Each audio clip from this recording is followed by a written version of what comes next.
The What to Read Next podcast helps you build a TBR of future favorite books. In each episode, Lauren and Maine interviews authors and book influencers to recommend books they loved for you to pick up today. If you're an avid reader, always looking for your next great read, then the show's for you. Hi, Izzy. Welcome to What to Read Next podcast. Hi. So happy to have you here. Tell us what you've been up to. I'm so excited to be here.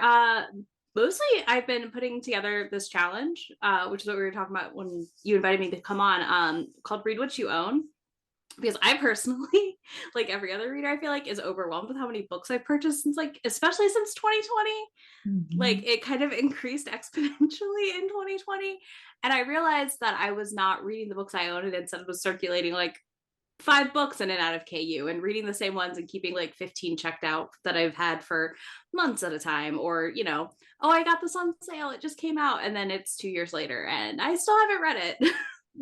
Things like that. So I've been working on making that challenge and getting all that stuff together. And it just finally kicked off here at the beginning of January, where basically the challenge is for 3 months to focus on reading books you already own in your Kindle, physical, Audible, Libro FM, wherever your books are, library, or the library holds you already have checked out even. Because I have that problem too, that deliver later is a dangerous thing sometimes when I'm like, I don't want to read this right now, but maybe in 7 days I do. Where I just keep, again, cycling the same books through and not actually getting to the ones that I'm like, I really want to read this. And then reading the shiny thing over there on the other side, Yeah. But yeah, I've been doing that a lot lately, just kind of gathering all my data for it and embarrassing myself publicly for the world. So I got a question. How do you come up with a plan? Because I don't know about you, but I have thousands of books on my Kindle, thousands of books. Yeah, no, I do too. That's why I shared my shame. I was like, listen, no one is alone here. Yeah. Because for every person who's like, I only have 50, there's multiples of us who are like, I have thousands. I personally took my planning for this. I went to my members and was like, give me prompts. And every month for the next 3 months, I'm using one of the prompts my members voted on to theme my reading around. So this month, my main focus is getting through the oldest books on every platform. Mm-hmm. Oh my gosh. Which is going to be an experiment because I do feel like I'm going to be like, I do not want to read this for a lot of them. And you know what? That's okay. I'm going to DNF them if I don't like them. Yeah. It's a thing. So that was my method is I did that. And then February's theme is pink covers. I don't have a ton of pink covers though. Mm-hmm. So we'll see how that goes. And then March, I'm doing a random number generator. So I'm just going to randomly generate a number to pick from my physical bookshelves. Mm-hmm. I'm probably going to get locations from people to pinpoint me places. And then also randomly generate numbers and look at my spreadsheet of every single book I own. Wait. And pick from there. How did you come up with this spreadsheet for a single book that you own? And now my question is Kindle Books. That's what I'm curious for. So the spreadsheet I purchased on Etsy, I will send you the link to it. Yeah. This girl is $5, very much worth it. And I just sat there and I had 2 windows open and typed in every single book I own on my Kindle into that spreadsheet. Now I haven't done every single book. I did not go back to, I think I got my first Kindle in 2009 or 8. Yeah. So I did not go that far back, but I went back to 2013 ish. Because I was a lot of the books I have that are 20, when I first got the Kindle, I've read, or I have no interest in reading. So I've marked them as read at this point. Mm-hmm. Yeah. I just kind of slowly, when we watch TV at night, started putting in the info. I was like, okay, this is what you own. And then it has the list number. So I just randomly generate. And I did the same thing for Audible and Libro FM. I input all of the books that I had purchased. Yeah. And that's it. It's tedious. Yeah. But helpful. Yeah. Well, I think it just gives you an idea. I don't know about you, but I have every so often I'll see a deal in the Discords or on Instagram. And I'm I go to Amazon and then Amazon informs me, you already bought this book on. All the time. They do the stuff your Kindle days. I'm oh, I'm going to go look. And I have so many of the books that are always offered on this. And it's great. I'm glad they're repeatedly offered. But then I look and I'm I never even read this. And I got it 2 years ago on a Stuff Your Kindle Day. Yeah. Probably. And I'm what? I was like, stop, you cannot just take a book because it's free Yeah. and Yeah. then not read it. I think in some ways, like what it does, I'm in the process of selling all and donating all my physical collection. That's one thing I'm about to downside. And one thing I noticed is that it's just like being mindful about like what you consume. Like you're like consume, and it's like, but you're not utilizing, you're not reading the book, you know.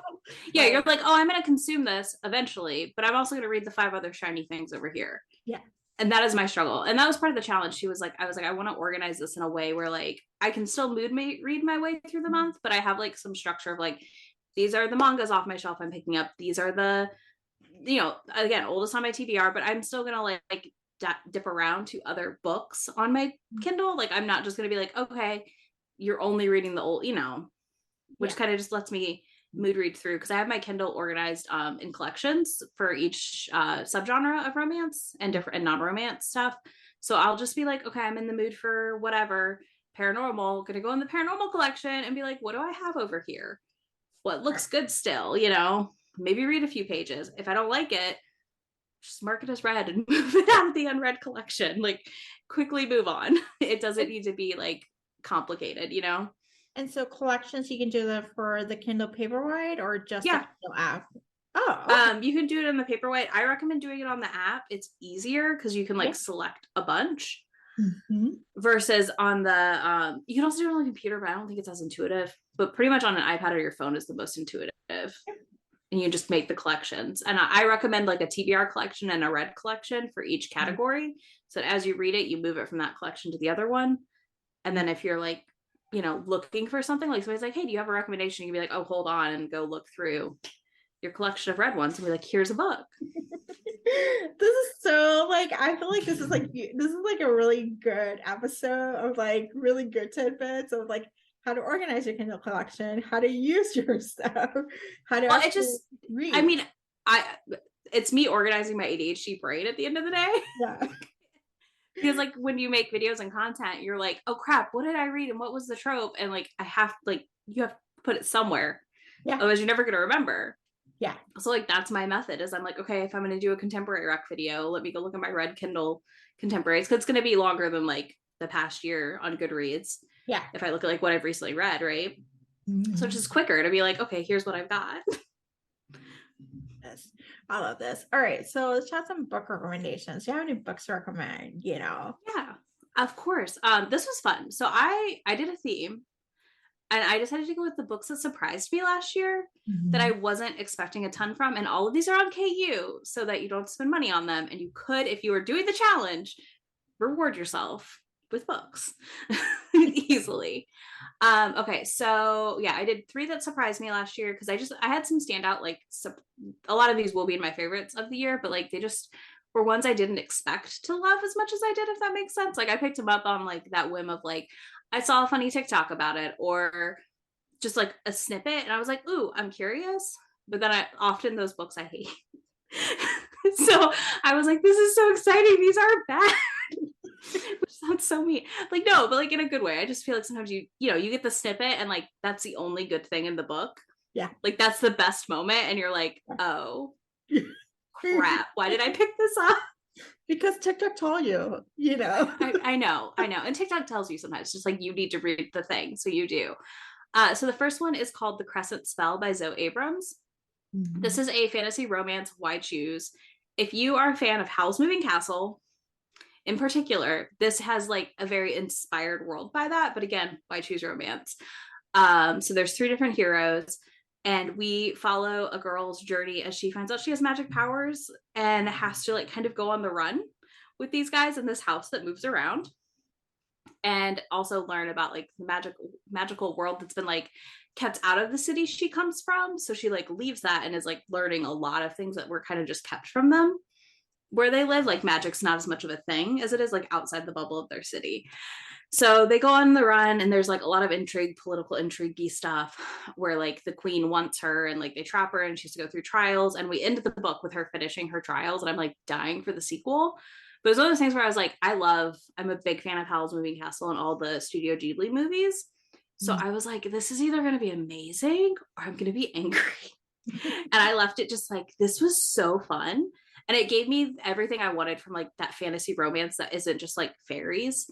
Because I personally like get really bored of just like fairy fantasy romance. Like I want different stuff, I guess, if that makes sense. And this was just like that nice change of pace with like witches and wizards and more magic system stuff than like you normally get in a romance, but still not like a ton. I mean, it's not like fantasy level, like, you know, in-depth magic systems, but like just a nice level. And it had really fun writing and really fun little movie tie-in bits that I absolutely loved. Like it's one of those things where if you've watched the movie and you love it, you're gonna be like, oh my gosh, that's from the movie. But you're not gonna, like, if you haven't, you're also not gonna be like, what is going on? Like they didn't stand out in that way where you're like, you're referencing something I don't get. So that was exciting. That sounds so good. As someone who's like new to fantasy romance after a 5-year hiatus, I'm picking this one up because it's like it's not just fairies. It's so like I mean, I like my fairies, but I just like sometimes you want, you know, witches and wizards and like more just different. Yeah. Like I wish people played in that category more beyond like fairies, which is what I feel like is all we get, and it's fine. It happens. The next one's a short little novella called The Four Leaf by Lee Jacquot. I do not like Friends to Lovers. This is a Friends to Lovers book. So the fact that I loved this says a lot. And I forced so many of my friends to read this book last year. I was like, you have to read it. I promise. You're not going to be mad. You got to read it. This follows two friends who grew up together. Their parents owned a hotel called the Four Leaf. And they have since inherited the hotel and are running the hotel. It's two sisters and a boy, like the sisters and the boy who were friends as kids. And one of the sisters has always had a crush on him, but like he ran off and like was playing rugby and doing all this stuff, like traveling. So like they never really played out their tension together. And it opens like early on, he accidentally sees her masturbating. So that's like a great setup to their sexual tension, right? And then it turns into that they both like primal play. And he chases her all over. And it unlocked my primal play love that I discovered this last year. I love a good book with a good chase. Like it's just so fun and it's so different. Like it's a kink we don't get often in romance. Like we're getting it more now, but it's definitely one that I was like, we don't get this enough. Yeah. It's like we do not. And I was like, I need more of it. And it has to be done just right. And this was done like perfectly. And like it made sense why they couldn't be together originally, and like it took time for them to like get to having their feelings expressed to each other, if that makes sense. It wasn't just like, oh, I've just always had a crush on you and I never said a word about it. It was just kind of like, well, you were gone, so like how was I supposed to tell you that like I liked you when you're traveling for rugby all over the, you know, world or whatever. But this one, the chases in this were fantastic, and just my favorite kind of thing where like they get caught doing something like masturbating by the person before there's like anything happening. You're always like, oh, this is going to be fun how this plays out. Yes, that's so good. Let's see. Okay, and then the next one is J.L. Seeger's Again novella. I need to read her full-length book. I picked this up because her book Restore Me is like 500 pages, and I said, well, I want to read this, but I'm not committing to your books without reading something shorter from you first, because what if I hate it? Like, I don't want to set the time commitment for a 500-page book and then like hate it, you know, read half of it and hate it and be like, well, I should just finish this because it's 500 pages. So I was like, oh, I'll pick up your novella. And I fell in love with her writing so fast on this, and also her plotting, because the amount she packed into this little novella was mind-boggling. This follows a couple that used to be married, and they were like childhood sweethearts, got a divorce. Their siblings are getting married to each other, and they're going to Punta Cana for the wedding. And he upgrades her seat to first class, so she has to sit next to him for the flight, because he's determined to make her talk to him again and fix the problems that happened in their marriage. So we're getting like a second chance at love and like fixing the marriage that fell apart, because the reasons it fell apart were based pretty much on like her making some assumptions and him not properly communicating. He's like, no, I fucked up. I gotta fix this. Like, you are the love of my life. I have to fix this. It's so good.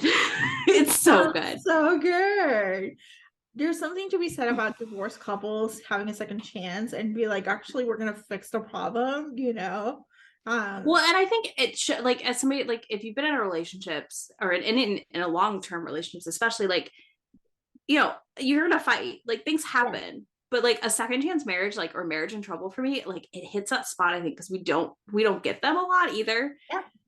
And when we do, either they're really messy and silly, or they feel like this book made me cry, and I don't cry at books. So like, I just was like, this is so good.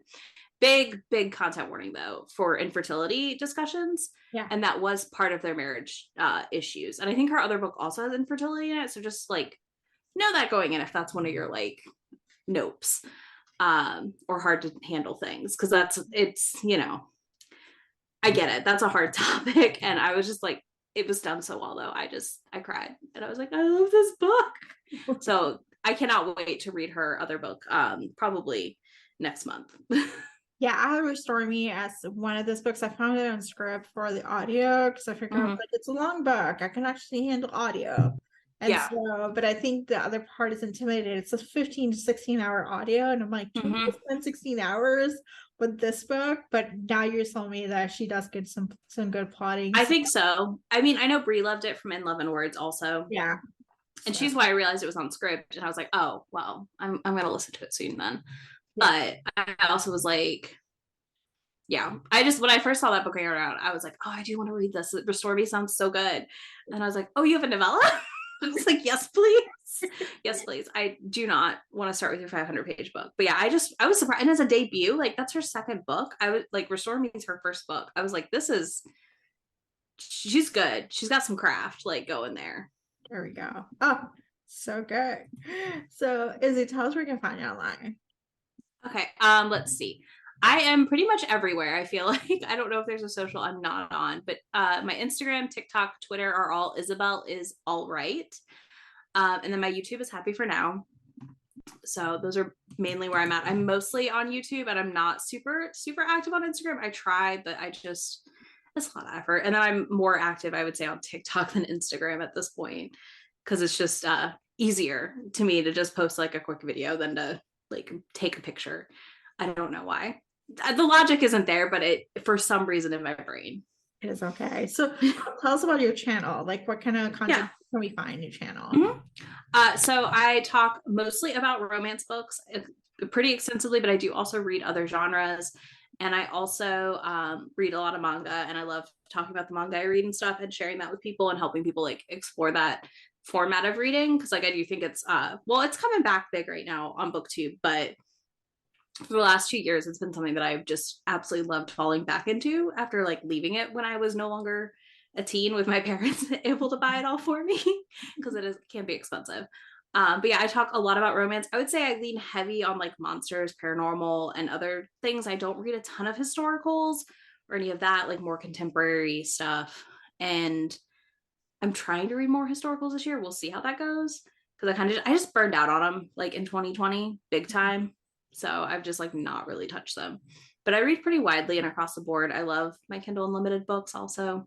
Definitely a big source of my reading, but less so this year for 3 months at least, because we've got to get through the books I own. You gotta get through the books you own. You have 20 Kindle Unlimited books in your queue, so I'm assuming you're a full queue. So there's 20 of them. I know. That's the thing. And it's always a full queue. I feel like, again, I swap the same 5 spots out and the 15 to bottom.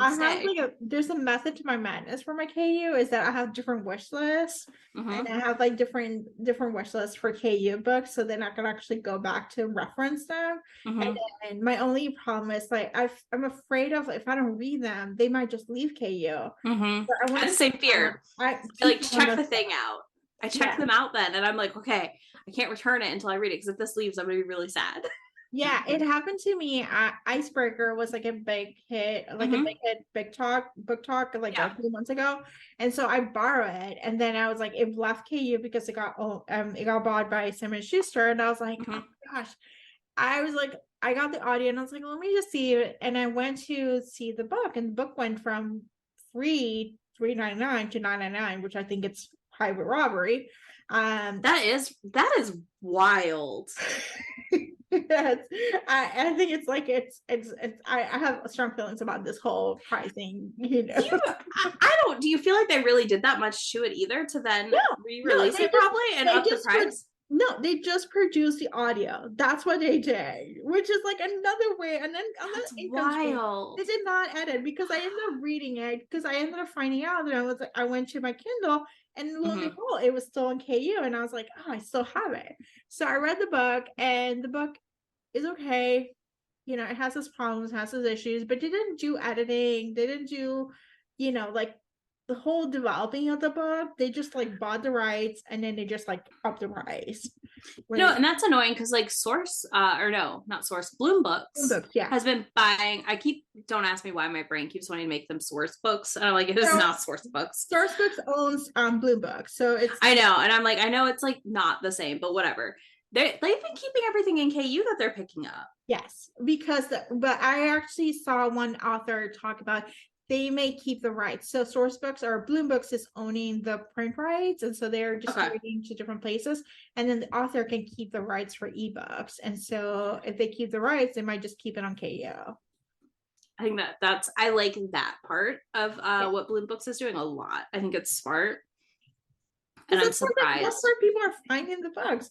People are finding the books through KU. They're not finding them like because they're paid like $9.99 on a book. Yeah, I know. Like, no, thank you. The thing is it's $9.99, and then it'll drop at some point to $3.99 again or $2.99 to buy. Oh. So it's like, why would you spend that much? There's no point. Yeah. So, but that's Kindle life right now. I know.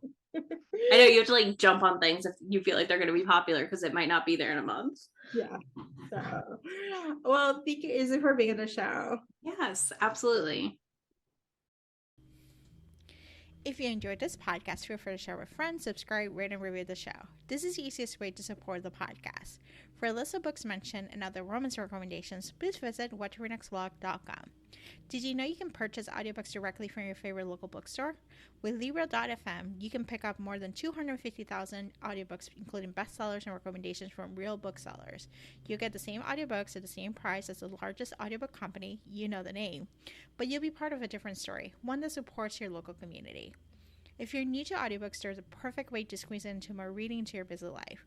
Listen with the free Libro.fm app while you do your chores, walk your dog, relax at home. The What to Read Next podcast has a special offer for our listeners. Get 2 audiobooks on Libro.fm for the price of 1 with your first month of membership. Use code What to Read Next. This offer is only valid for new members in Canada and the US. Thank you so much for listening and have a great day.